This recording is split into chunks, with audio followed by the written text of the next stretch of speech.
অনেকেই আছেন যারা হেয়ার ড্যামেজের ভয়ে হেয়ার কালার করতে চান না। তাদের জন্য আমরা আজকে সরাসরি থাইল্যান্ড থেকে আমদানিকৃত কোটা ব্র্যান্ডের হেয়ার কালার নিয়ে এসেছি। যারা শিবরাপুর মতো হেয়ার কালার করতে যাচ্ছেন ঘরে বসে কোনো রকম ব্লিচ করা ছাড়া, তাদের জন্য কিন্তু আমাদের কাছে অ্যাভেলেবেল আছে কোটা ব্র্যান্ডের এও বার্ন শেড রেডিশ ব্রাউন কালারটি।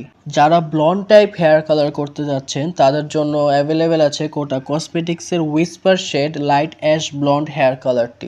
অনেকেই রেড কালার করতে চান বাট ব্লিচ করার ভয়ে করেন না, তাদের জন্য কোটা কসমেটিক্সের চেরি রেড হেয়ার কালার শেডটি। এটি কোনো রকম ব্লিচ করা ছাড়া ভার্জিন হেয়ারও কালার হবে। পাকিস্তানি নায়িকাদের মতো অনেকেই হেয়ার কালার করতে চান, তাদের জন্য কোটা কসমেটিক্সের সেপিয়া অ্যাশ ব্রাউন কালারটি অ্যাভেলেবেল আছে। এখন ঘরে বসেই পাকিস্তানি নায়িকাদের মতো হেয়ার কালার করতে পারবেন কম খরচে। কোডা কসমেটিক্সের ব্রান্টি শেড ডার্ক চকলেট হেয়ার কালারটি।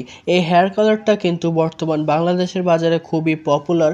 এখন ঘরে বসেই ডার্ক চকলেট হেয়ার কালার করে নিতে পারবেন কোটা হেয়ার কালার দিয়ে। কোটা কসমেটিক্সের ম্যালো শেড হানি ব্লন্ড হেয়ার কালারটি।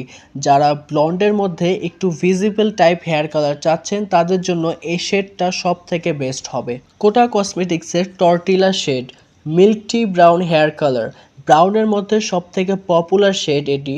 উইথাউট ব্লিচও এই হেয়ার কালারটা কিন্তু অলমোস্ট সেম কালারই আসবে। ব্রাউনের মধ্যে আরেকটি পপুলার শেড হচ্ছে কোটার টাউনি শেডটি ন্যাচারাল ব্রাউন হেয়ার কালার।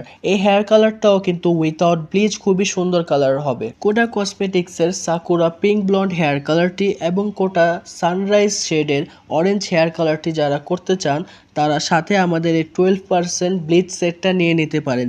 এই ব্লিচটা কিন্তু হেয়ারকে তেমন ড্যামেজ করবে না, শুধু 30 মিনিট রাখলেই হবে। কোটা কসমেটিক্সের সবগুলো হেয়ার কালার শেড কিন্তু এখন আপনারা আমাদের পেজে আকর্ষণীয় ডিসকাউন্ট মূল্যে পাচ্ছেন।